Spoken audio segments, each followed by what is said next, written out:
Good afternoon and welcome to the third meeting of the Interim Joint Committee on Tourism, Small Business, and Information Technology. Thank you for coming out this afternoon. We have two great presentations from the on our agenda today, and if Madam Clerk, if you could please take the roll. Senator Boswell, Senator Funky Frommeyer, Senator Gardler, Senator Howell, Senator Maiden, Senator Nunn, Senator Thomas, Senator Wilson, here. Senator Wise, Senator Yates, present. Representative Baker, here. Representative Chester Burton, here. Representative Dotson, Representative Pfister, here. Representative Fugit, Representative Grossberg, Present. Representative Grossel, here. Representative Hodgson, here. Representative Kulkarni, present. Representative Lawrence, Representative Lehman, Representative Lewis, here. Representative Marzian, here. Representative McPherson, here. Representative Moore, here. Representative Pollock, here. Representative Tackett Lafferty, Representative Tate, here. Representative Thompson, Representative Truitt, Representative Watkins, Present. Representative Wesley, here. Representative Whitaker, here. Representative White, here. Representative Wilson, here. Representative Witten, Here. Co-Chair Wheeler, Here. Co-Chair Gordon, Co-Chair King. Present. All right. I believe we had a quorum. If we could have a motion to approve the July minutes. All right. All those in favor say aye. Aye. All right. First up, we have a very good friend of mine, and I attended multiple, presented before, Eric Hubbard with Backroads Appalachia. Eric, if you want to come up to the table and introduce yourself for the record, and the floor is yours, my friend. Introduce your guest as well, please.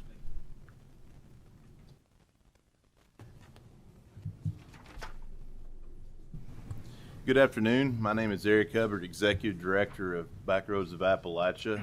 Where I come from, there's an old saying, wherever I may roam, Eastern Kentucky will always be my home, and that's what we utilize now to drive traffic to Eastern Kentucky. With me today is a good friend of mine. Is your mic on, Eric? It's showing on. Yeah, pull it. There we go. All right. How's that, better? Much better. All right. Yeah, I am a little bit Baptist preacher in me, my daddy, so I don't want to be too loud. But with me today is Mr. Dave Coe. Dave Coe is from Johnson Valley, California. We became great friends. Dave will talk a little bit about what's going on in Eastern Kentucky with him. And also Mr. Fred Bramlett with the BMW Motorcycles of America, Rides for Fun, and also the GNCC. What we're doing, thanks to our legislators, it is working, and I have proof right here with the table with me, and I appreciate it. So with that, let's get started. I know your time is valuable and busy. One thing that we've been working on lately, adventure tourism, that's the thing. I just got back from Colorado last week. I did a trip. I was actually invited to the Colorado 500. It's an invitation-only elitist kind of thing. They raise money for charities. They get to go explore all of Colorado. And one thing I see wherever I go in Colorado, New Mexico, Utah, wherever, what's the difference between us and Eastern Kentucky, them and us? Nothing. We have coal mine towns, they have mining towns or mineral towns, but they have converted it into a reason for people to come and spend their hard-earned dollar. And that's really our mission now is the switch, and we have a pretty good grasp on the highway presentations with the motorcycle tourism and the car groups and all of that, is to really focus into what we call adventure tourism. But it's more an adventure. It's economic tourism. It's really a way to drive local businesses, create opportunities, and drive more money into our region of Eastern Kentucky.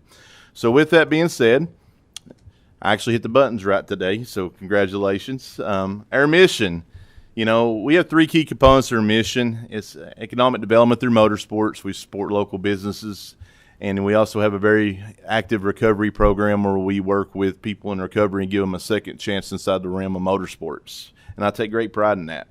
But we do route mapping and distribution.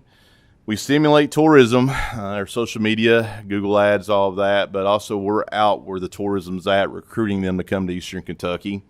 And we host and facilitate events. I believe we had right now we're over 150 events in Eastern Kentucky this year with a very small team.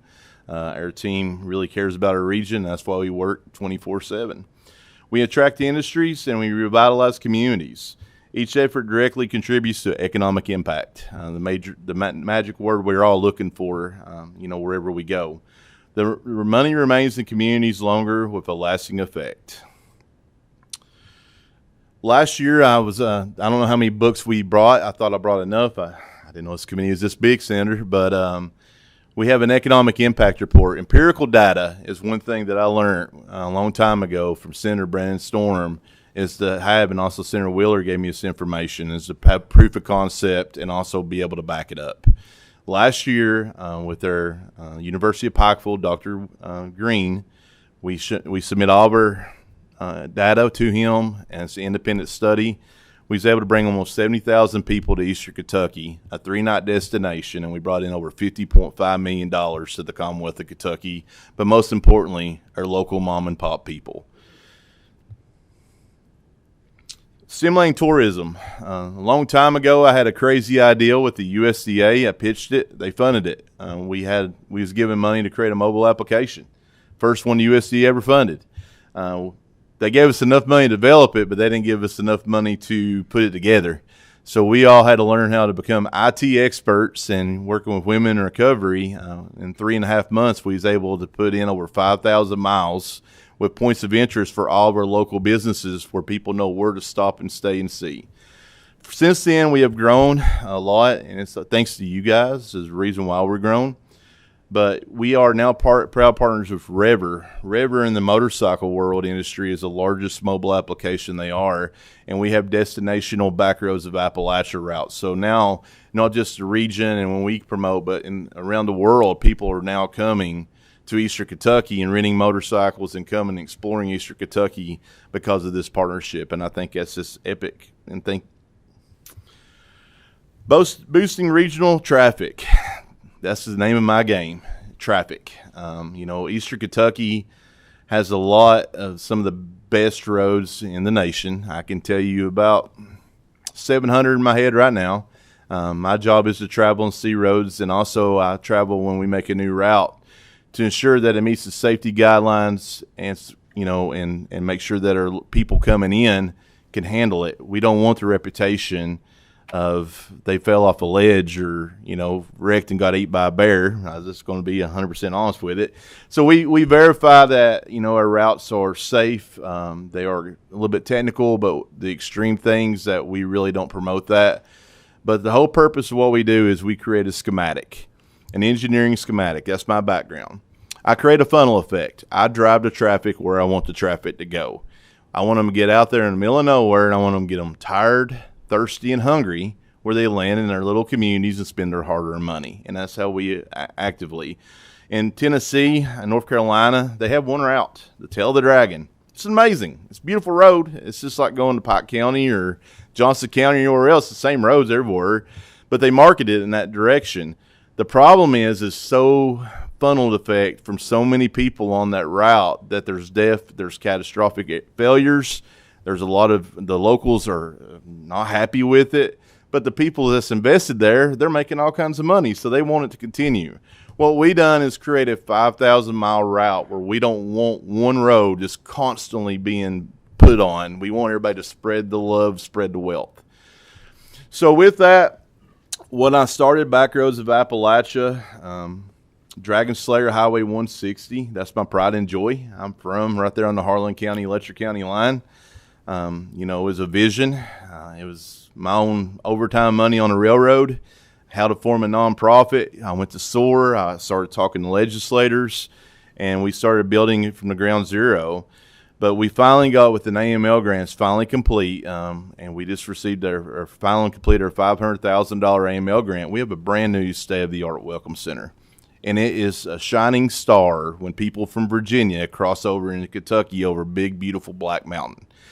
Next up, we'll be receiving tomorrow will be the official announcement from the AML. We need a parking lot, so AML has granted us $250,000 to make the parking lot match the welcome center, and I appreciate that. Expanding travel and tourism, and this is why I want to bring Mr. Dave Coe with me today on this. Senate Bill 63, I know it's everybody thinks it's always about the side-by-sides. It's good for side-by-sides. It's good for Kentucky. I know there's some twinking that we still got to figure out inside of legislation on that, but it is working. But with Senate Bill 63, it allows individuals, Eastern Kentuckians or Kentuckians, to street legally status or make their UTV street legal for special purpose vehicles and special purpose license plate. They are required now to be on the highways. They got to have insurance. They got to have turn signals. They got to have their seat belt. They got to either have a windshield or goggles on, and it's a safety protocol. What's changed with this was that last year I found a loophole in a law where out-of-state people could come to in reciprocating states. They could bring their side-by-sides here and legally do it, but our own local people couldn't. So thanks to the legislators, we was able to change this to make it fair for our own Kentucky citizens. But with that also is why I brought Dave Coe here today. I knew a little secret. I'm in the rally car world. I love rally car racing. Rally cars are a street legal production vehicle that can public transit on public highways and go to certain destinations and shut it down safely and create staged rally racing.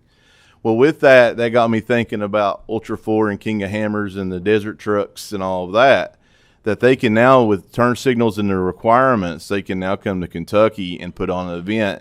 And instead of being in the middle of a giant mountain or in the middle of nowhere, they can be in a community where they can now transit to the race course and transit back to the town where the money's spent with our local people, not outside vendors.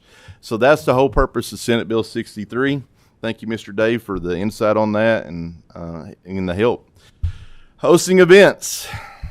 I'm tired. We do a lot of events. I love it, but, we go from anything from mild to wild. But everything we do we do require, if we work with another body, they got to be sanctioned. In other words, they got to be able to have the requirements of their organization. Insurance. We don't do nothing without event insurance. So if there's anybody that comes to us and wants to do something, if they can't prove insurance and add us and the state of Kentucky as a secondary, we walk away. This year, like I said, we have done over 150 events so far. It's not over. Still got a long time to go. Our end of the year event, which I take great pride in, the ARC, and I'll talk about that more in definition in a minute. We received a almost $7.6 million grant, something called the Appalachian Overland Triangle. For years, we've been working in Owsley County, Kentucky on a piece of property, and thanks to House Bill 1 and our legislators, we was able to require a match by a bridge to be able to get this federal funding.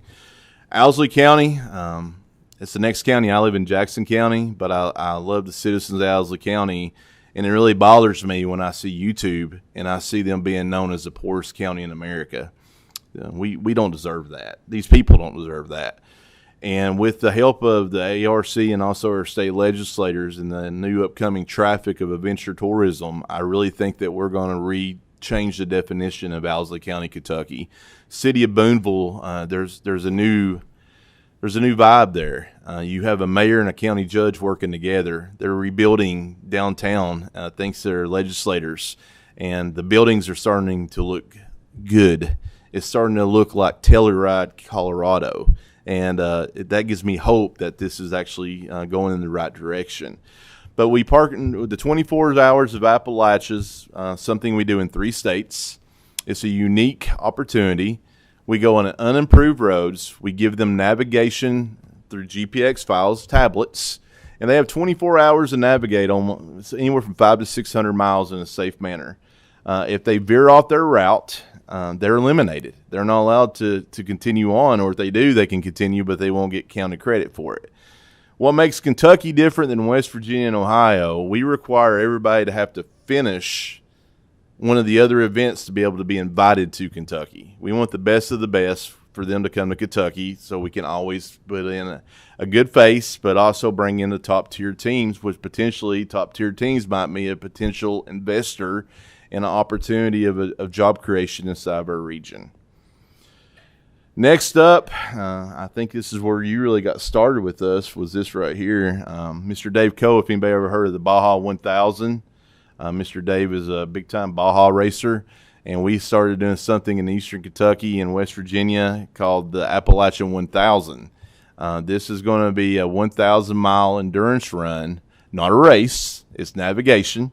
We follow the laws. We actually track them to make sure that they're not speeding. If they get caught speeding more than 7 miles per hour, they're eliminated. And, we take what we do very seriously because we want to be good with our community first, racing second. But it's set for July of 2026, and it will start in West Virginia, and we're going to end it in Kentucky, and we will raise a lot of money for charities throughout the trip. And I look forward to that. I also dread it because it's going to be about 48 hours of no sleep. Upcoming major events. I would like to turn it over in a second to Mr. Fred, but upcoming events, we have a drift event coming up in the first weekend of October, Drift Appalachia. Feel free to write that down and look it up. It brings amazing, and let me say it one more time, amazing return because of the media. It's demographics. Drifting is youth. Youth is Instagram. I'm Facebook. There's a difference here. But with Drift Appalachia, what I find so unique is that we are bringing Formula Drift drivers from around the world to our mountain roads where we're safely working with our county emergency management, the state of Kentucky and transportation, and we're able to shut down this section of road for them to do something called toge. Toge is Japanese for mountain pass. In Japan, where it started, if you get caught doing that, guess what you get? Arrested for a very long time. Now in the Commonwealth of Kentucky that we have the ability to do it safely with insurance, sanctioning, tech inspection to make sure they got their helmets or roll cages or straps in for their arms, they're able to do it. And I see our good county judge behind us. He actually got to ride in a 1,000 horsepower Corvette this year. I think he really enjoyed it. Ask him about that when he comes up. Next up is my pride and joy, years of work to put together, and I am pleased to say today, the Boone Forest Rally. Jackson County, Rockcastle County, Lee County, and next year Owsley County, we will become a national race for the American Rally Association. We were super regional. We hit all the check boxes this year, and we will become a national event and bring over 100 race cars inside of this area and where they can spend their hard-earned money. The beautiful thing about events like this is that it spreads so far. It's not just these counties. The curse and the blessing of Eastern Kentucky is our lodging. So our lodging, Laurel County, up to Winchester, all the way over to Berea, and even some of Lexington is going to be affected from this kind of event going on inside of our region. And it's about spreading the love. Next up is GNCC, the Grand National Cross Country. It is motorcycle racing. It's best way I could say it, it's very professional. Been going on how many years, Mr. Fred? This is the 50th year. 50th year going on. They're the Coombses out of West Virginia that's put this on. It's high-end travel ball for people in motorcycles. This is the best way I can say it. Is that a nice way to say it, Mr. Fred? Pretty accurate. Okay. But what this is we bring in 2,000 to 3,000 people that wants to ride their motorcycles. They pay an entry fee. They're there for a week, plus spectators. We're looking at 2 locations for 2026. And one of them's a certain senator's district, and one's another certain senator's district. But until we have the contract signed, I don't want to be able privily and tell more about that. But it's going to be a huge thing. It's also bringing marketing and media. They have their own TV production, and we'll be highlighting our region. Vital partnerships. Everybody asks me, what's my real role? What do I do? I'm a networker and a fixer. That's what I do. I was a Navy recruiter. I learned how to network a long time ago from my military experience. But Vital Partnerships, our 2025 year, it's been a landmark year. Our partners, as you can see, we have Drift Appalachia, the BMW Motorcycles of America, which is the largest organized motorcycle group in the world. Is that correct, Mr. Fred? The AMA, yes. AMA Gypsy Tour Series, okay. Which is part of the events as well. Okay. We also been working with the American Rally Association very heavily. The WRC, the World Rally Championship, it's the #2 motorsport in the world, behind F1. We are actually working now for 2027 on the calendar. It was going to be all Tennessee until they saw our outfit and our organization. Now it's going to be Kentucky and Tennessee, and I think that's an epic thing. So I'll continue to keep you informed on that. We work with Mr. Dave Coe, King of Hammers, and so many more. And I just think what we're doing is continue to grow. I would have never thought in my wildest dreams that this would be what I'd be doing versus swinging a sledgehammer on the railroad. So I am very appreciative of that. Future home of Backroads of Appalachia, Owsley County, Kentucky. It's heaven. That's all I can say. The first time I saw it about 5.5 years ago, God and the coal miner, this is reclaimed land, they built heaven on top of the mountain.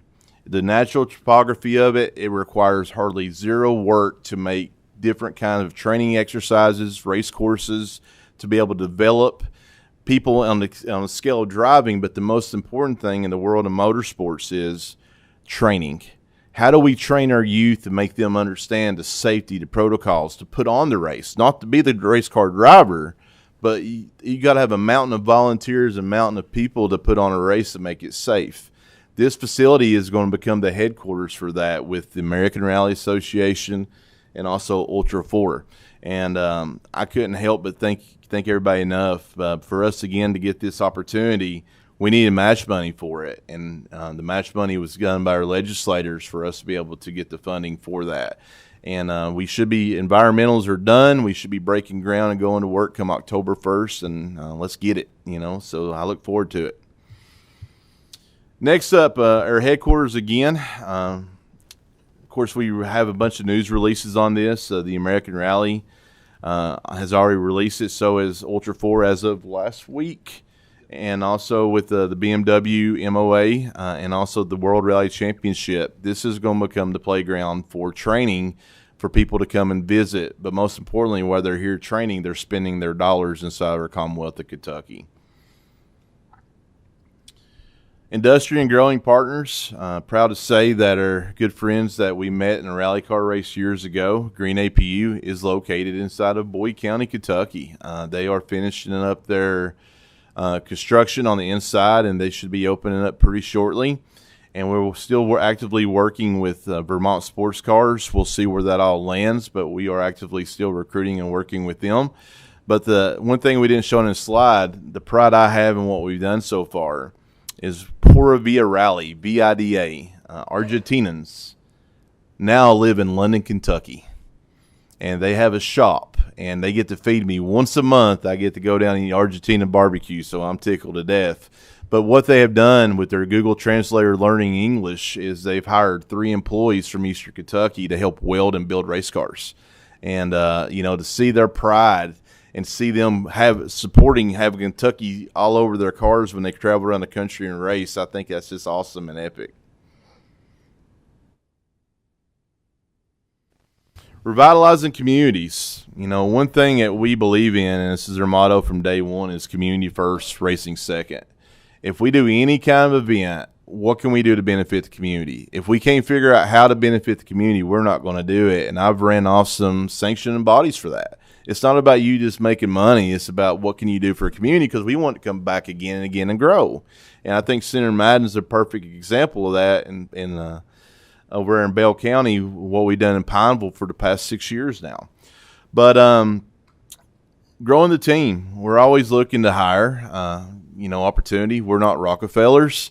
We want to give an opportunity, but it's going to be at a decent wage, a medium wage, where we can help build their caliber to build them to a higher pay salary. When our organization grow, my people grow, and that's how we present and sell it. Strategic implant events placed in distressed counties. We boost the local businesses through food, fuel, lodging, and more. Also garages and tow trucks. That's one thing we leave out a lot. But and also the positive storytelling. One thing, if you'd ever told me that I would have a TV show on Amazon Prime and Tubi coming out in October, I'd say you're full of it. But we do. It's called Appalachia's Happiest Places. We have Chase Crawford. He is our producer. The Kentucky Opioid Abatement Committee believed in our project and funded us to be able to do it. But we took 5 counties for the first season, 2 episodes per county, where we was able to go for the counties that don't have the money for the marketing and hiring this kind of production. We're able to use women in recovery, train and educate them, and let them build a TV show. And it's going to be amazing to see the awards that these young women are going to get. Now I'm going to have to figure out how to pay to send them all these places to get their awards. But I look forward to sharing that with not just Eastern Kentucky, but the world. It was happiest places in Appalachia until I realized when you search, it's in the middle. So we swapped it to Appalachia so that way be up top. That way people will hit it more clicks that way. But also with that, Mr. Tyler Childers and Charlie at Healing Appalachia heard about our show, and we were invited. Now our young women are going to be there doing the media for the Healing Appalachia coming up in Boyd County, and how excited to see women in recovery be able to go something like that and put on a media package for celebrities of that caliber. I think that's really neat. Measuring the momentum. So far this year, 150 major events across Appalachia. We've done $60 million projected impact so far for 2025 inside of our region. 4 million people engaged at our regional events. You figure up the math, 149 days at 26,000 people. That's the money that we're spending inside of our region. We've engaged over 300,000 nationally through major events, as well as our Facebook, because I'm old again, I Facebook, but we have 13 million Facebook views, as well as 1.1 million Instagram views in this year so far. And TikTok, I got young people for that. I don't even know how to open it. So, but apparently we're doing all right there too. Impact in the future. I'm the proud son of a disabled coal miner. When I was growing up in high school, I was told one thing: graduate and get out. Don't come back. There's something wrong with that. And I did exactly that for almost 20 years of my life. I'd come home and visit, and I would yearn to be home when I was there. But, you know, what we do is we want to attract and retain youth. We want them to be engaged. We have something now that's really cool called Little Possum Drag Racing. Thanks to certain people inside of our local community that has opportunities, we're able to do drag racing for kids in Power Wheels. We got our own little tree and all that. And we got a Piston the Possum mascot. And for the kids that don't have something like that, we give away Power Wheels to get them engaged in motorsports. We want our youth high on cars, not on drugs. That's our motto. And I think we're doing very well with that. But creating jobs for the future, you know, industry. One thing people always overlook motorsports, and I'll let Dave here in a minute talk about that, is the technology for all of our major car manufacturers is done first in race cars. They check them out, try them out, beat them to death, and see if they're able to do it before it goes to the general public inside of the car you purchase and drive today. Expanding education and skills. You know, education is life. That's what we have as a society. If we don't keep our kids engaged, besides social media, we're a dying nation, and that's my opinion on it, no one else's. But we have to figure out how to engage our youth and give them trades and opportunities. Reading a tape measure is a very important thing these days. Building community pride, and also making Kentucky a land of opportunity, and I feel that we have done just that thanks to the legislators' help with that. With that, I'm going to turn the mic off. I'm sure everybody's tired of hearing from me. I'm going to turn it over to my good friend, Mr. Fred Brambett, to talk about Rides for Fun and also the GNCC. Mine's going to be kind of boring when you compare it to all the racing. We do not do competition events. We focus on, can you hear me now? Pull a little closer. How about that? Yeah, okay, you're good. Great. We focus on recreational events rather than competition events. 3-day events over a weekend, Friday, Saturday, Sundays. We partner our events with not only Backroads of Appalachia, but also the American Motorcycle Association that has 225,000 members. The BMW MOA of America is about 30,000. It's actually the second largest affinity group of the two-wheel motorcycle industry, the first being Harley Owners Group that a lot of people are familiar with. I tell people the biggest difference is Harley Owners Group you typically see at a local charity ride tied to a dealership, which is wonderful, and I'm not slighting that at all, but that doesn't have any economic impact. That person typically lives within 30 miles of that event. So any dollar they spend in that community, they were still going to spend that dollar. Maybe they live in Beattyville and the event's in London, but it doesn't move the needle for its economic impact. Our guests at our events, on average, travel 251 miles in each direction to attend. Only less than 5% live within 100 miles of the event. It's easy to understand when you think about it. If you live there and you spent your whole life in Laurel County or Knox County, why would you pay to come to an event to learn about the roads that you already know about? Our guests come from out of town, and every dollar they spend is a fresh or new dollar, which makes a huge difference. We hold our events primarily at state parks. We do that for a couple reasons: the lodging options and the catering available and the private bar service, so everything's all rolled into one. So not only are we bringing people to the area, but we're introducing them to a property that, according to post-event surveys, 88% had never heard of. You know, whether it be Buckhorn Lake or Breaks Interstate Park or Pine Mountain, they've never been to that event before. So now they're going to that region and learning about it. The good news is 90% say they would consider coming back for a vacation. One of the ways we try and help move that along is every person, when they check in after registration's online, they get a gift bag. In that gift bag, we work with some of everybody in this room, and as well as Eric has helped us, that we have your Kentucky tourism magazines and other brochures on a regional level, whether it be Pike County or whichever county you're close to. So they all get that information. And if you've ever been to Pine Mountain on a Friday night, after about 9 o'clock, there's not a whole lot to do other than read that marketing materials. So it seems to make a real good impression. They want to come back. Probably the biggest thing I saw was this past week. I was at Pine Mountain because we have an event coming up September the 12th through 14th there, and I was finishing up routes. But what I really enjoyed on Friday evening, after having dinner there at the lodge and going back to the cottage, there was 8 motorcycles sitting in the parking lot. They all had out-of-state license plates. I went back in and talked to some of the people, and they said, yeah, that didn't happen until a few years ago. Now we get a lot of motorcyclists. So it is trickling down, and it is working. You know, to give you an idea of what that looks like or could look like, everybody hates numbers, so I'll try and be quick when I go through them. But if you look at the Motorcycle Industry Council, you have a little over 11 million motorcyclists registered in America.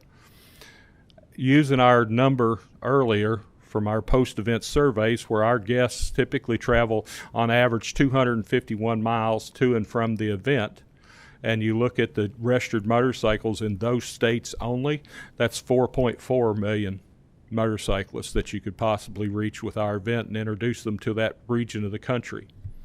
If you look at some of the numbers that the tourism department uses, you wind up with a little over $16 million for that 3-day weekend if you were able to track those 44,000 motorcyclists. At the end of the day, once again, the biggest thing is every one of the dollars is a fresh dollar. That's somebody new in that area. Motorcyclists, too, the experience is completely different. If you're on an automobile and you're traveling on vacation, you picked a destination, typically you're going on a major highway. You're getting to and from there as quickly as you can. The motorcyclist wants a completely different experience. That motorcycle tourist, he wants to be on back roads. He wants to see things. He wants to enjoy it.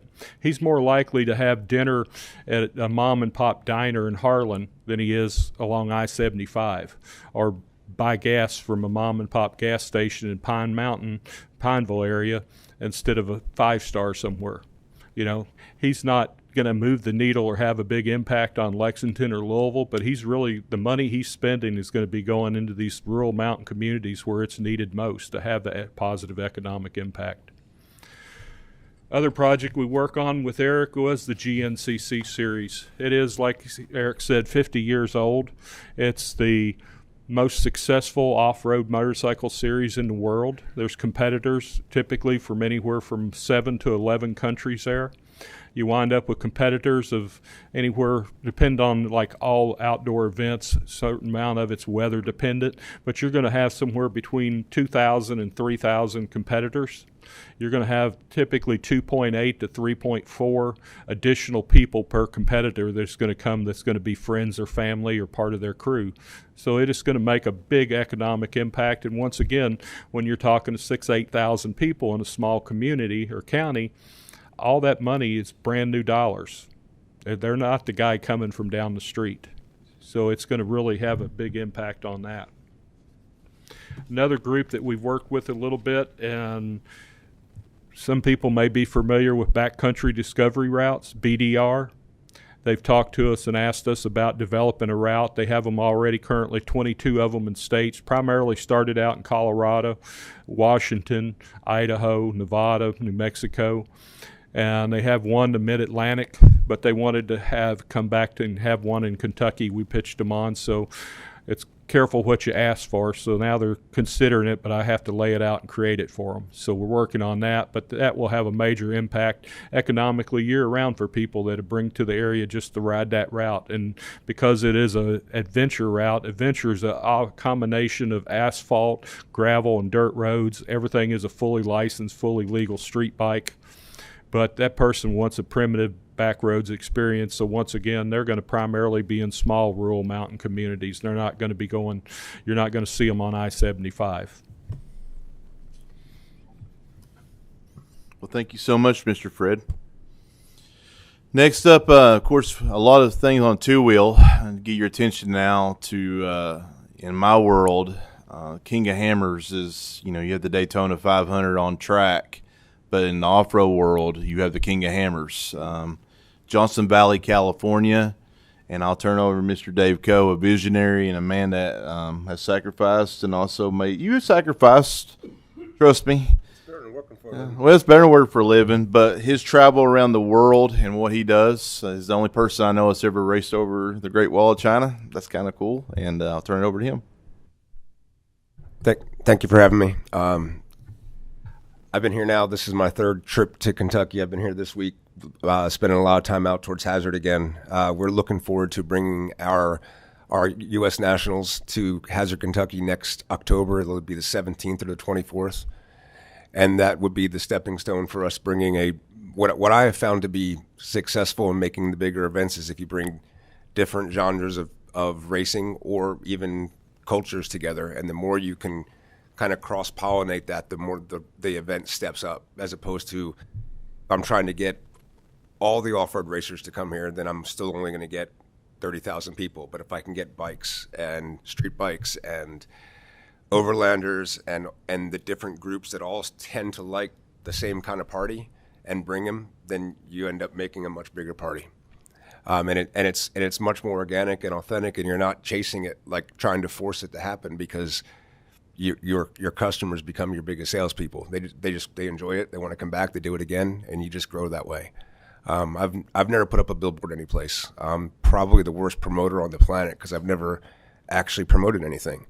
But what I'm doing, because we do it, and then the people that did it go and tell everybody they know for the next year what an incredible time they have. And 20 years later, you have 1,200 racers and 100,000 people and a good time. There's a lot of economic talk here. I would have been relatively lost in that until recently. The state of California they conducted the economic impact study, the Tourism Visit California. They came back with the conclusion, I believe you have these documents to support it, they can forward it to you. We were $39.4 million in a week in a dry lake bed that doesn't have anything near it within 25 miles. It's exactly what you would know of a Burning Man or that type of thing, of just being out in the middle of no place and bringing an event to it. I think the thing I'm most proud of in all of that, besides the money, is that we pick up the entire thing.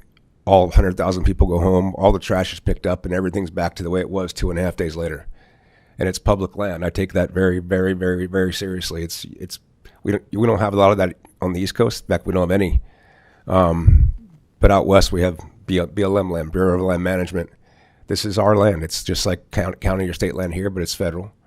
And it's very important for me to get it back over to the public immediately and let them do their things. Of that 39.4, they had $3 million in direct taxation, $2 million to the state and $1 million to the county in a week. I know that those are numbers that it took us a long time to build up in California, but we have certainly found that using the same strategy of working with other partners to build a bigger event as opposed to just trying to make it all on your own, collaborations always works out better. And that's what I'm looking forward to doing here. And lastly, I'll close. I think the thing that actually got me talking to Eric about a year and a half ago. I've semi-retired from I founded King of the Hammers. I went to 30 off-road events around the world for 15 years. I don't do that as much anymore. I'm old, and but I still like putting the pieces together or making the next opportunity. And about a year and a half ago, I started having the local community college in Johnson Valley. It's actually in over in 29 Palms, where the Marine base is at. We had the community college's auto club come out to my place because we had cool cars. They wanted to see cool cars. But that became, hey, can you teach me how to weld? Hey, can you teach me about 3D printing? What's this 3D scanner? All the new technology that we have at our disposal, because that's what we're doing, is building new cars, became an opportunity to get kids engaged. And that in a year and a half went from just the community college to the 2 districts of high schools that are close to us. And now we have 7 high schools and a community college and a trade school we've turned my ranch into a remote laboratory that's been certified by the college, and they come and they learn on Fridays. Think of it as like an off-road laboratory, the remote laboratory.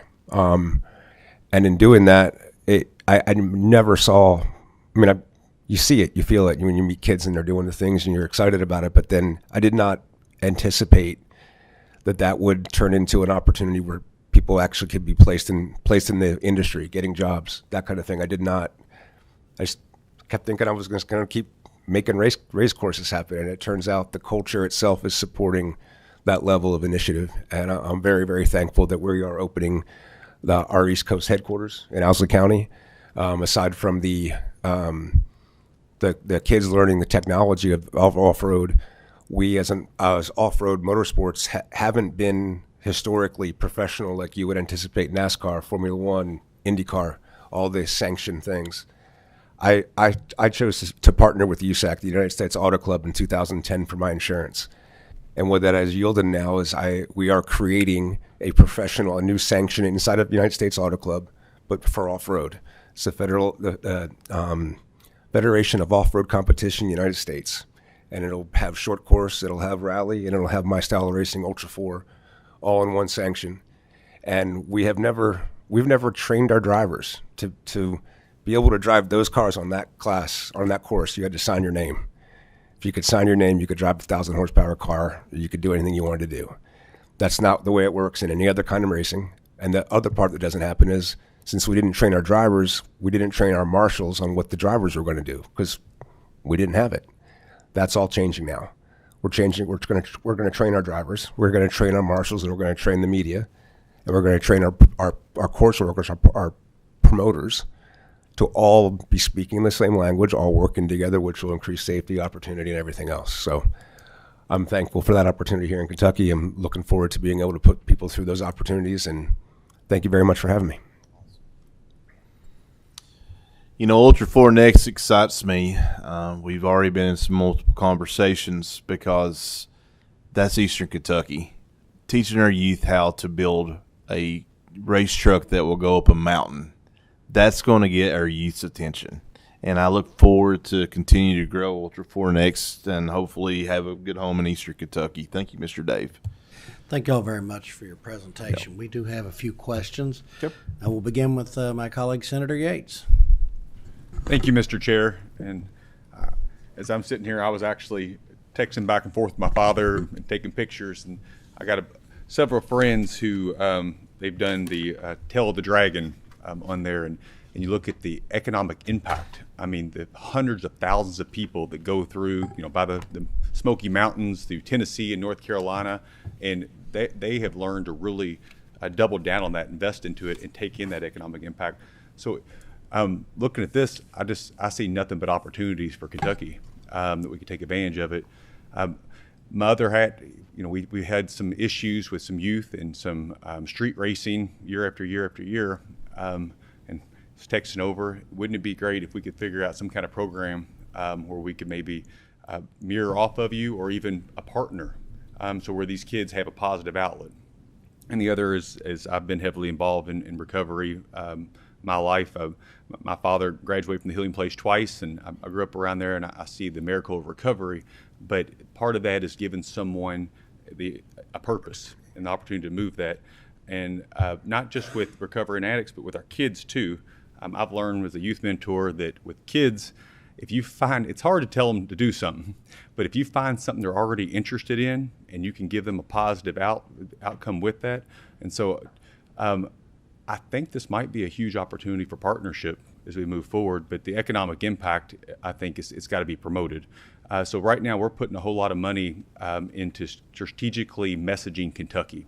We're trying to draw people in for the tourism dollars and make sure they're spent here, and I think that this is going to have this should lead in there, just with we got a lot of positive things in Louisville, Kentucky. We got positive things in Bowling Green, Northern Kentucky, but this is something really amazing that you could have in Eastern Kentucky. So when people come and stay, so I think as we work together, it's got to be complete messaging and work through. But I'm interested as far as capacity.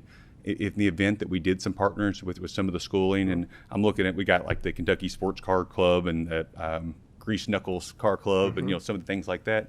But really, we haven't brought it all the way down to our schools yet. And I mean, your kids that want to be engineers and they want to be, this kind of opens the door for it. So I'm wondering if you'd be interested in maybe trying to do some kind of partnership with our local schools as well. Absolutely. The way I got talking to Eric is when we formed the nonprofit in California, the Ultra 4Next, we formed with the local foundation that ran the Colleges Foundation, and our mission was to make the opportunities we're making in Johnson Valley happen to every school with where we race at in the nation. So Kentucky being the first. So, and the other final point on is last year we passed an ordinance, and we were looking at making sure that we protected the Bourbon and Beyond, Louder Than Life, but for the festivals, so that there would be the local sales tax that's spent at the local venues goes back into it. So it would incentivize our local places to be able to host it. So if people are going in there and spending money, that money gets to stay in the locality to otherwise increase it. So hopefully we can see this multiply year after year. Senator Maiden. Thank you, Mr. Chairman. So I've been working with Mr. Hubbard for some time, so I'd be remiss if I didn't share a few things here. And I'm glad to see my senator friend from Louisville excited. Mr. Hubbard was the driving force behind Senate Bill 63. And one thing I thought, just to give you some kind of idea of how big side-by-sides and four-wheelers are, Mr. Yates, there's over 20,000 ownerships of four-wheelers, side-by-sides in Louisville. So, I mean, that goes to show you, we expect them in the mountains in western Kentucky on the farms and things like that, but that was a shocking statistic for me to find out that many people in Louisville. With that, I say every single weekend in my hometown, there's probably 300 to 600 vehicles coming, pulling four-wheelers, side-by-sides, Jeeps, coming to Bell and Harlan County, riding the trails, and been happening for many years. But since Eric has taken on this back roads of Appalachia as a full-time job instead of a part-time job, which he did it for many years while he worked his railroad gig, it has really brought it to light more. And there's other counties that are big in it. And as Senator Yates said, the adventure tourism is growing. It's a big thing. It's always been pretty big in Eastern Kentucky, but I think it's going to be a big thing in the rest of the state. I think Eric, I'm not sure about this year, but last year when Eric they come to Pine Mountain race every year, we had over 100 cars that were represented by 32 different states in that race in Pineville. And you were talking about going to the schools. That's one thing that they do. They spend the first day they're there. They go out to the schools. They let the kids sit in the cars. They start them. Just have a big school day with all the cars, and they really appreciate that. So as they were talking about a while ago, you can't have just one event. So they piggybacked, and now we have all the BMW motorcycles a few weeks later to come to Pine Mountain, and when you go up there and see 300 of those really nice BMW motorcycles sitting in the parking lot. So we're getting, and Eric has been the reason for all of that. So I just, want people to realize adventure tourism is a really big part of Kentucky, and hopefully we can continue to grow it. And Eric is a big proponent of that. And he's not saying this, but I know what he's doing. They mentioned Hazard. I know he's trying to do something in Floyd County. He's done several things. I know he's trying to touch the dots on all these counties. So we're trying to help him put together one in Floyd County right now. And if you've got any curvy, hilly roads, he's your man. He can set up a race for you. I can promise you that. Thank you. Thank you, Senator Maiden. Representative Marzian. Thank you, Mr. Chair. I have a couple of quick questions. And Sure. I just want to congratulate you. This is amazing. And I'm from Louisville, so this is all new to me, but wow. And my question is, where do all these people stay when you have thousands and thousands coming? Do you have hotels or camping out or what? It's all the above. Airbnbs, like a prime example, your next group behind me, Powell County, we just did a major event there. Powell County's one of the few counties and not knocking all the rest of Eastern Kentucky, so please don't want to throw a shoe at me. They've been prepared to do the Red River Gorge with all the cabin rentals. Right. It makes my life easier for coordination and logistics because people can rent cabins, and cabins are not cheap, so it's more money spent.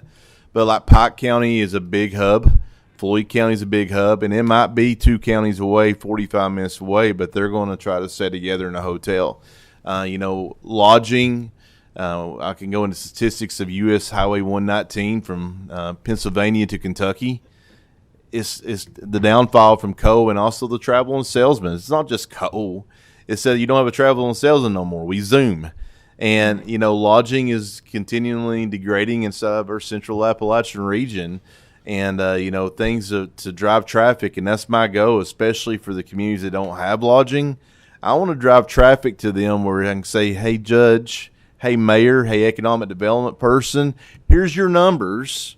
Go find a hotel. Start selling it, and that's our job. Our number one purpose is to drive traffic. Yeah, and we want to keep those dollars in Kentucky. Yep. So, and I have two questions. So you said you work with a lot of women in recovery. Mm-hmm. Do you have behavioral health or providers that kind of work with the women, or yes, ma'am. How does that work out? We have an ARC Inspire grant. We have a house. It's called Lydia's House.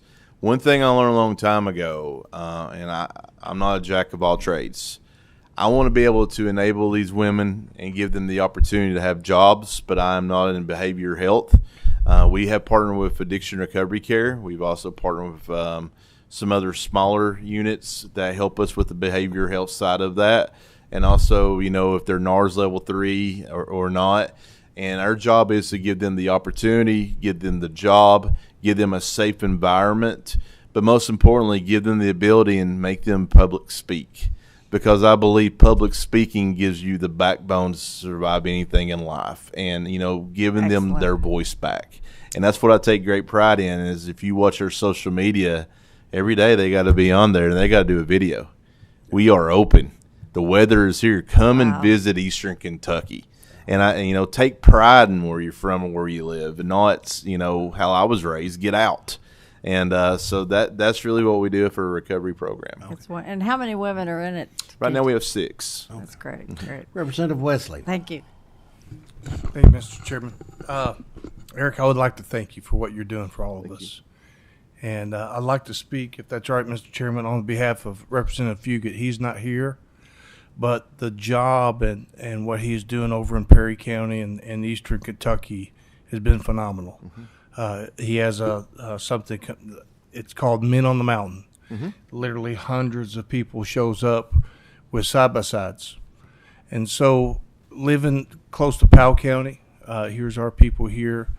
We was used to seeing a lot of people going out 75 south for years. Tennessee. And so what this is doing, this is cutting off that traffic flow, hoping to catch all the Louisville folks from going down to Tennessee and keeping them here in Kentucky. Mm-hmm. And so we're trying to draw traction over there, and we just appreciate the work you're doing.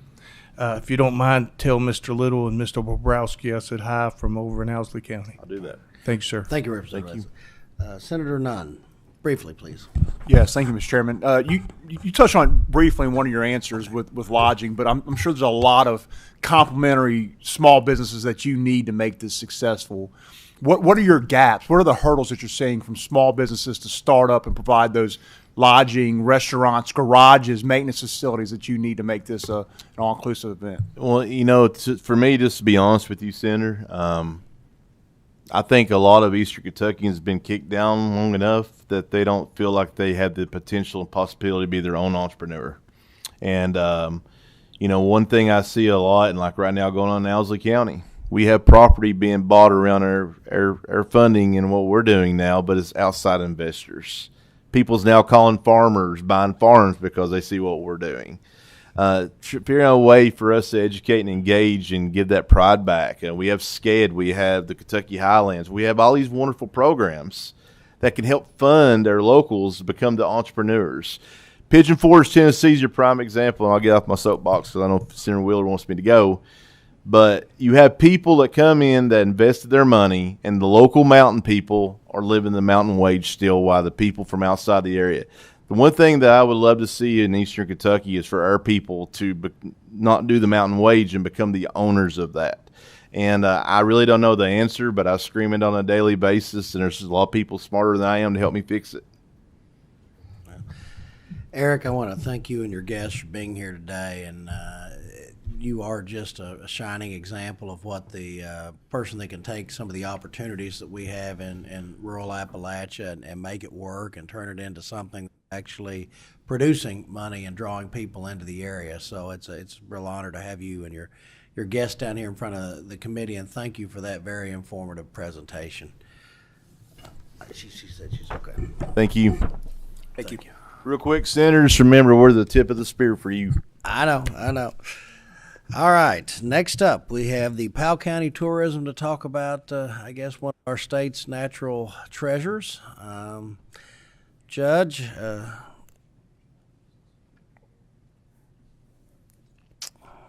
all right. And Pete, thank you all, and our friend Michael Frazier. So, yeah, thank you all for coming down today, and thank you for your patience. Obviously, although I thought the two presentations were very complimentary, so it was very happy to have you here today. If you all could, please introduce yourselves for the record, and you can proceed. Thank you. My name's Eddie Barnes, and I'm the judge executive of Powell County, and I'm very nervous right now, so bear with me. And this is Pete Fingerson. He's the director of Powell County Tourism, and Michael Frazier. All right. Well, the floor is yours, gentlemen. You may proceed. And Chair Wheeler, Chair King, and the committee, thank you for having us. We really appreciate it. One of the things I do want to add on Eric and Backroads, they are a wonderful team. They've brought economic development impacts and stuff into Powell County. We've had two races. It's called Drift Appalachia. They came in, and wherever they came in, they made sure that they took care of Powell County. And by that, they had cabin rentals, Airbnbs. All the food that was purchased was from local restaurants. They even had ice cream night at Dairy Queen, and they went and spent $1,000 for ice cream for kids and stuff around the community. So all of them, kudos to them. They do a wonderful job, so I just had to throw that in as he is. I wouldn't tell him that, but he's really, really excellent about what he does. Now, on ours, again, thank you so much for having us, and we wanted to talk a little bit about tourism and small businesses. And, of course, Powell County, we're set in the heart of Eastern Kentucky, Natural Bridge State Park, Red River Gorge, and approximately 1 million to 1.5 million people comes through Powell County each year as tourism. Powell County, the Airbnbs and cabins are rated the top 7 in the United States for rentals. And tourism is actually increasing, doing really, really well. But along with tourism increasing, we're having some problems as far as strains on our infrastructure in Powell County. Of course, with growth, we're going to have more Airbnbs and cabins, and we need water hookups, sewer accessibilities, and all that. Right now, our Beach Fork water plant is at capacity.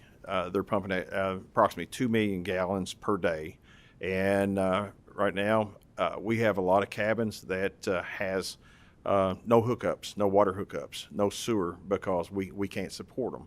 So we're looking at different ways of trying to find ways to increase our infrastructure, along with our sewer, Red River Wastewater Authority. They're about 15 to 20 years old, and I was talking to them the other day. All of their equipment is basically obsolete. Everything that tears up, they can't replace it. So we're looking to try to help them out on the sewer projects, and Beach Fork water. We're going to have to increase the capacities on that. So we're looking at another 1 million gallons per day that we're going to have to pump just to stay afloat. So a little bit of strains, but hey, tourism's great. It's coming in, and that's all that matters. Now, as far as when we talk about the Airbnbs, we see a lot of people from out of state coming in to use them. And by that, it kind of puts a little strain on our public service as far as our police, fire, EMS, Red River Gorge Search and Rescue Team, Powell County Search and Rescue. All of that, we're staying a little busy with that, but we're not going to complain much. The handout that I passed out also is I want to talk a little bit about the Clay City Industrial Park. Clay City, of course, let me back up and say Powell County last year was ranked number 4 in overdose-related deaths. As Senator Yates had mentioned about drug abuse, it's in Powell County just the same as it is anywhere else.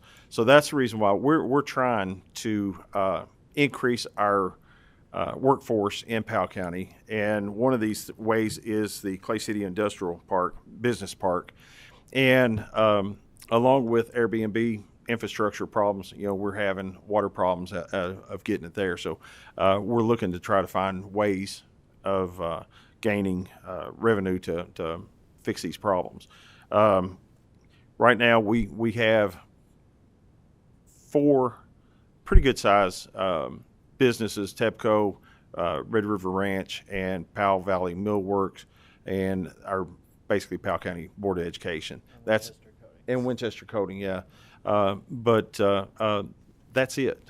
So we're having to look to try to add more businesses into Powell County to bring the industries up, the economic development, and try to make it a better place. Clay City, Mike can attest that we're probably one of the poorest cities in Kentucky. So we're looking to change that. And if you hear, see, or anything that can help us, please let us know. Now, as far as tourism, I'm going to let Pete take care of tourism, and I'll shut up. Thank you. Yes. Can you all hear me okay? Turn your microphone on. Yeah. There you go. Sorry. There we go. Is that better? Cool. First off, thank you, Chair Wheeler. Thank you, Chair King, and the committee for having us. We are absolutely honored to be here. I guess let me back up just slightly. Just a quick show of hands. Who all here has visited the Red River Gorge before? Good. That's what I like to see. Cool. Just kind of like to gauge the room first as well. So I don't know how recently you guys have been there, but I just kind of want to give a couple of quick updates on tourism in Powell County and the Red River Gorge in general. But recently, so I don't know how recently you guys have visited, but we have a visitor center there it used to be called the Slade Welcome Center, but we actually have renamed that recently this year to the Red River Gorge Visitor Center. It's right across from the rest area there off the Slade exit. And since that change in name, we have seen a drastic increase in visitors inside the visitor center. We have in June alone, we saw 7,100 people just in June alone. In July, we saw 7,600 people. And for reference, those numbers are paralleling the downtown visitor center in Louisville. So I was just at the state fair representing Powell County in the Red River Gorge last week, and I was talking with their visitor. I can't remember his name's Mike, but he runs the visitor centers in Louisville, and they saw about 60,000 people in their downtown visitor center last year. We're on par to see 50 to 60,000 people in our visitor center this year. And so, like Judge Barnes also just said, we're seeing about 1 to 1.5 million visitors every year. So the more people we can get inside the visitor center to help inform them, get them to see some of our other less populated areas in Stanton and Clay City, which have amazing assets as well. You know, obviously the main draw in the area is the Red River Gorge and Natural Bridge State Resort Park, but we have so many other gems in the county and the region as well that we're trying to highlight also. Recently, we just added a 22.5 kilowatt solar panel system and 2 level 2 EV chargers at the visitor center with the help of some grant funding and elective pay with Mountain Association had helped us with that. So we are now officially the first and only net zero tourism commission in the state, which is I think it's a pretty cool thing personally. With that, we are a pretty, Powell County is on the map in terms of tourism, but with that, tourism is coming some strains on the local infrastructure, as Judge Barnes just pointed out as well. COVID really spiked outdoor recreation and adventure tourism, and that's what we're known for. So we have not really seen a slowing of tourism in the region since. It's just kind of been on an upward trajectory ever since, which is a great thing. But at the same time, we're trying to navigate that with our roads and our water and our sewer and our 911 and search and rescue. I don't work the front desk as much anymore in the visitor center, but when I did, I would kind of tell people, we're trying to give them physical maps because I always tell them we have world-class search and rescue teams, but we don't like to use them. So we try to have as informed visitors as possible. We are also in the very early stages of a multi-use walking biking path, like non-motorized travel, that will connect Powell, Lee, and Wolfe counties using old rail beds. So that's in the very early stages, but we've already been in talks with KYTC about that as well, and they're on board with helping with the project also. I also just got recently invited to go to New York City. Never been. I'm kind of nervous, to be honest, but I'm going to New York City with the Kentucky Department of Tourism, so I'll be going with Mike Manjit, the commissioner of KDT, along with their director of communications, and then one other tourism director from the director from Henderson out in Western Kentucky. So I'll be going there in September as well to go on a media mission and talk to some journalists and bring Powell County and the Red River Gorge and Kentucky as a whole, to the forefront as well. I also just hosted a conference for an organization called KACVB, which is Kentucky Association of Convention and Visitor Bureaus. So basically, it's an organization for all of the tourism directors from throughout the state. So I hosted about 40 to 45 tourism directors back in June. We hosted them at Natural Bridge State Park, which was a great thing for sure. We have 4 meetings a year, and we hosted the summer one, and that was a big success. In Powell County alone, there was a direct spending economic impact in 2024 of $16.2 million, and we support over 200 jobs just in the tourism industry. We also just recently formed an official subcommittee called the Fellowship of the Gorge. I'm not sure if there's any other Lord of the Rings fans in here. But it's with Powell, Lee, Estill, Menifee, Wolfe, and Stanton, which is in Powell County, but they're a separate tourism commission. So there's 6 tourism commissions that are on this committee. It's basically a unified voice and kind of trying to make a little bit more unified marketing effort for the region. So we've only met a few times at this point, but we're working on quite a few projects. And one of the main projects that kind of helped form this fellowship, we call us, was a wayfinding and signage project. So again, I don't know how recently you guys have visited, but we have some big, beautiful new red signs, wayfinding signs. It started off as an ARPA-funded project. We got 2 rounds of funding through the Kentucky Department of Tourism, their ARPA ARPA grant funded. And so we got 2 rounds of that funding. With that funding, it was about $450,000 or so. With that funding, we got a master plan, which was kind of the main thing that we needed, was a big master plan for all 5 counties of where to strategically place these signs to try to help, help people find their way. Obviously, it's called wayfinding. So with that, we got the master plan. With the master plan is about 290 signs for the entire 5-county region. And with the $450,000 that we got in for the kind of the seed money for this project, we got the master plan and 23 signs placed. So there's still quite a few gaps in there that we need. I'm also here seeking some funding for some additional signs for our signage project to kind of help expand that and get another phase of that in the books as well. Chair Wheeler, Chair King, members of the committee, hi. Today I'm not a lobbyist. I'm not your First Amendment guru. I'm not your person that can rattle off higher education KRS randomly. I'm Michael, and I'm from the Creek in Powell County in Clay City, Kentucky. This is my home. And in Powell County, Kentucky, we've always punched above our weight.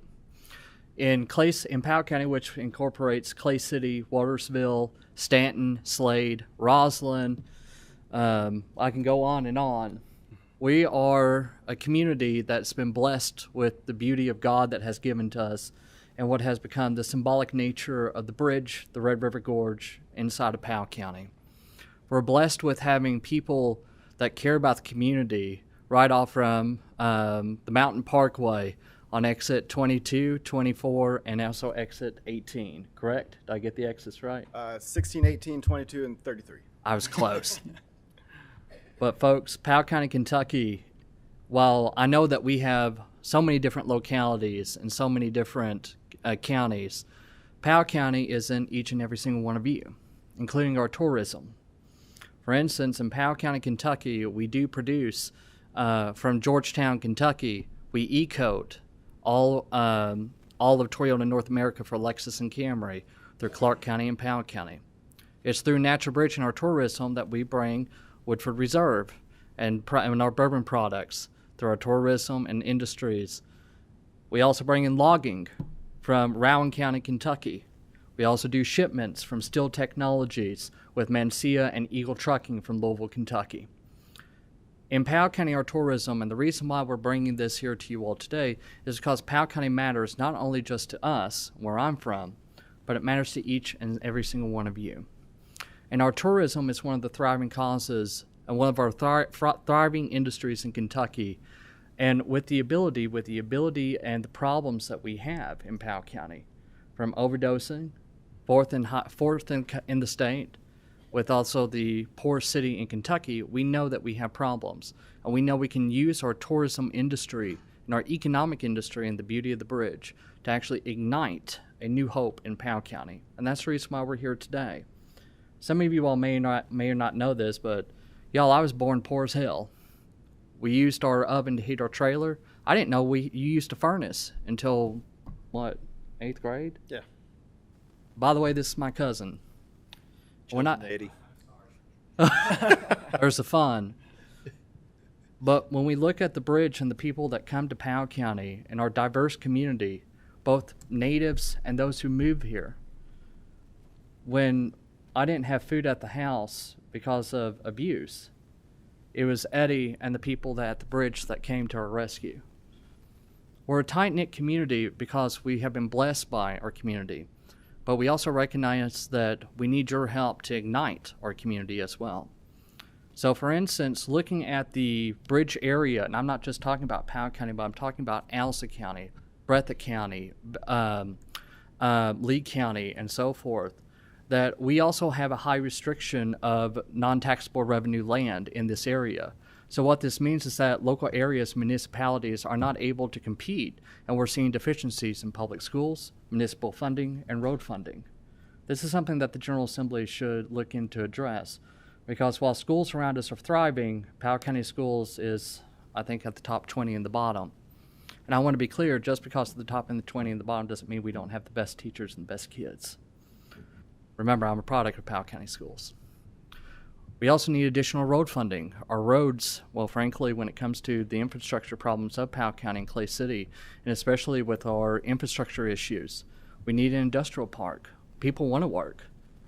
And so when we look at the local taxing issue and revenue, it would be wise for the General Assembly, and one of the suggestions that we do if we want to promote and tap into our economic energy, right, with tourism and the bridge, especially with its location, we probably need to look at this in a sizable scale of a regional model within the Daniel Boone Forest and Buffalo Trace, because we do see those disparities among our national parks and our tourism. The other thing that I would also suggest is, particularly for Powell County, is bringing in more tech industry. And this is something that can be copied, and it's been done and replicated in Johnson City. Representative Wesley has been wonderful in trying to diversify apprenticeships in the region as well. And we've also been blessed with Brandon Smith as well, that's been looking at how to fund these industries with keys too. So one thing that we can look at as an industry to use our route to Natural Bridge and the Gorge is be able to lift the restrictions on apprenticeships and innovation in tech. And one thing that we can encourage here, especially as you all look at the next biennial and the budget, is that how do we embrace AI and also revolutionize it in our tourism and tech industry?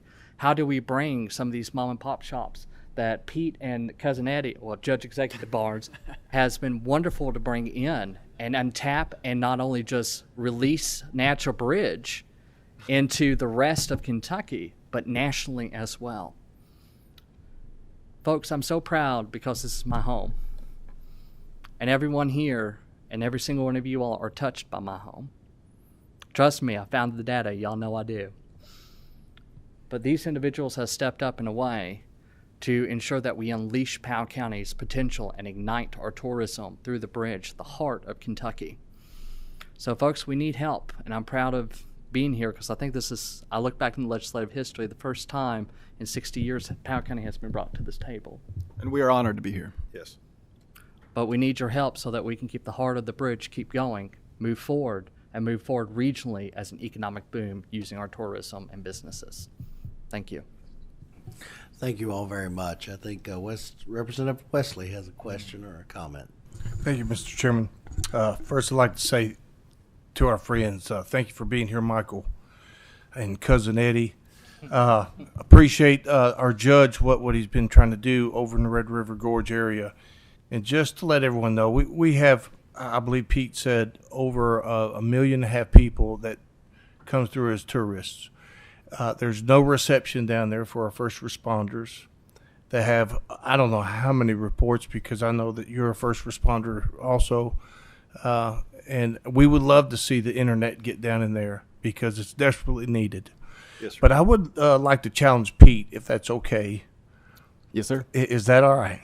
Yes, sir. Is it possible that we can get that herd of buffalo back down in the Red River Gorge? I'll see what I can do. Yep. All right. Thank you very much, sir. Thank you, Mr. Chairman. Mr. Chairman, if I may, that's actually a really good point. Our infrastructure is probably the number one thing when it comes to first responders. And Judge Executive Barnes, that's so weird to call you that. But it's great. He can speak more to this. By the way, the individual, you all heard of the first black mamba bite in Kentucky? He's the one that saved the guy's life. It happened in Powell County, Kentucky. Kentucky Reptile Zoo, yes, they do a lot of venom extractions and research there. Chances are, if you get any anti-venom anywhere in the world, it probably came from Slade, Kentucky. Correct. And we also have the nation's foremost honeybee expert that has the genre of bees that came over from Plymouth here in Kentucky too. But when we come and look at tourism and the great things promoting things like that, including a reptile zoo that was started by one of our other cousins, is the fact that has strained our first responder resources. And one of the things that I do in Powell County and regionally, I've been so blessed to be able to go out, and we have something called the Situation Table, where it's local community individuals banded together, and Judge Executive Barnes has been part of it as well, where we had to collaborate resources due to infrastructure strains in order how to serve some of our poorest populations. So for instance, while our ambulances are locked up, not only just locked up just because of use in tourism, but also because of a need to amend certificate of need laws when it comes to ambulatory services only. But when we have those things locked up in the gorge, it takes 45 minutes for an 11-year-old holding his mom overdosing to get to an ambulance in Clark County. And that's a true story. So when we look at these things, we got to be more aggressive when it comes to looking at not only just the gorge in a vacuum in itself and promoting it as a regional industry, but also the blessings that come and also some of the plights that come with such a large, wonderful industry too. Yes, Judge. And sorry. If I may add, basically everything we're saying here reverts back to our infrastructure. And I'm not the type of person that comes in and asks for money, and because I know that's all you hear is we want money, we want money. But Powell County is a very poor county, and anything that you as representatives and senators can do for us, we would greatly be appreciated. Because that's what it's going to take to get on the ground to start building up our community. And thank you. I noticed you were talking about sewer infrastructure, and he called you Cousin Eddie. I wanted if he was trying to get a Christmas vacation visual here or something. No. We just got back from vacation. Okay, Representative Martian. Thank you, Mr. Chair, and thank you all for your presentation. It's excellent. My daughter teaches at Atherton in Louisville, and she and the principal and several other teachers spent a weekend just lately last weekend at Red River Gorge in a cabin. Went to eat at Michael's Pizza Place or some Miguel's. But loved it. And they've been there before, but they hiked all over the gorge. But anyway, we just love it. But my question is, do you have any concerns that all of the infrastructure that you're going to need will do any damage to the beautiful environment, which is what people want to come and hike around and see? Do you have any worries about any of that? No, I don't. And one of the things that I'm kind of calming down now, because whenever I first came in here, I was really upset, shaking and scared. But right now we have a proposed resort coming in at Natural Bridge, and it's not if it happens, it's when it happens. And I'd received a call actually yesterday from some of the contractors, and they said we have two questions: can you guarantee us water? Can you guarantee us sewer? And I said, right now, no, we can't, and we can't because everything is at capacity, and that's the reason why that we came here to ask you for help.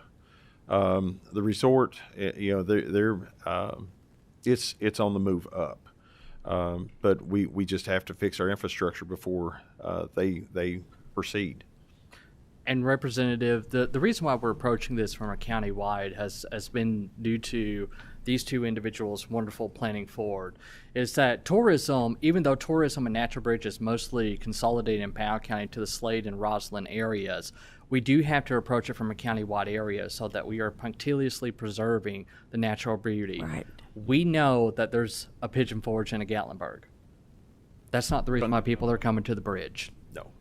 We want to preserve that beauty. So the reason why we have to look at this as a countywide issue is so that we can do exactly that, preserve the beauty and spread the infrastructure and the development so that we can have good jobs in Powell County, good infrastructure, and also spread out the community, and frankly also within good location planning as well, so that we can keep our infrastructure and be fiscally responsible.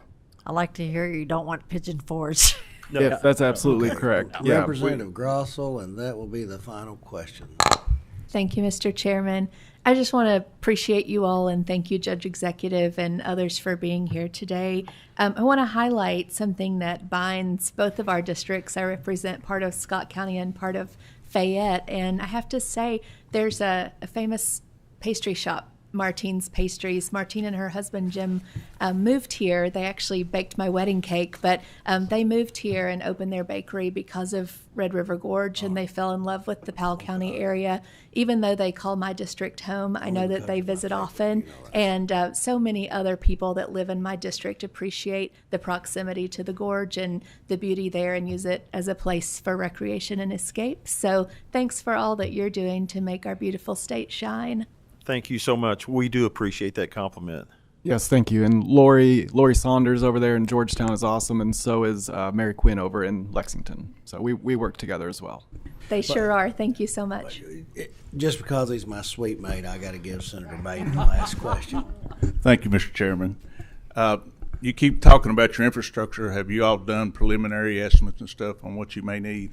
We have. On the Red River wastewater, on that project, we're looking at about $1.2 million. Beach Fork Water Plant, to increase the capacity on that, we're looking right at $9 to $10 million. Powell's Valley Water District, to increase the lines, to redo their lines and their sewer, because they operate the sewer project in Slade at Natural Bridge. We're looking at about $6 million on that.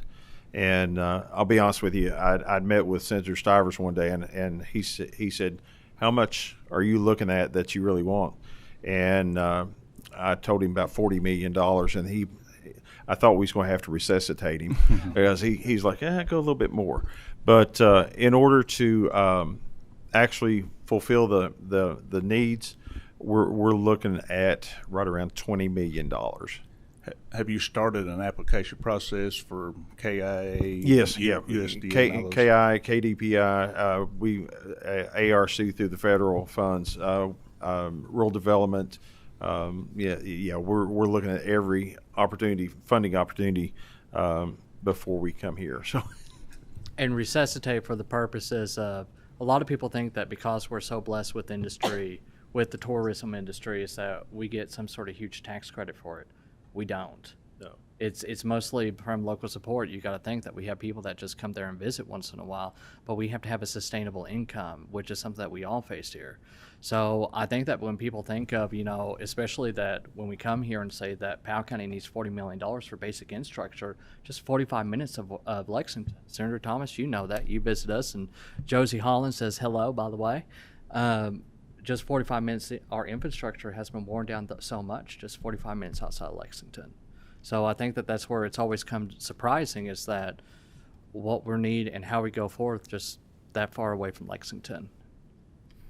All right. Well, thank you all very much. It's been a great presentation. Before we leave, I guess this morning I forgot to wish our assistant Sasha Allen. She's leaving us to go over to banking and insurance. I guess that way it's a little easier. She doesn't have to meet as much, looking for an easier job, I think. But no, she's been a great asset to this committee, and we were very blessed to have her, and we're still glad that she's staying here with us and at LRC in the General Assembly. So Sasha, best of luck on your new committee, and thank you for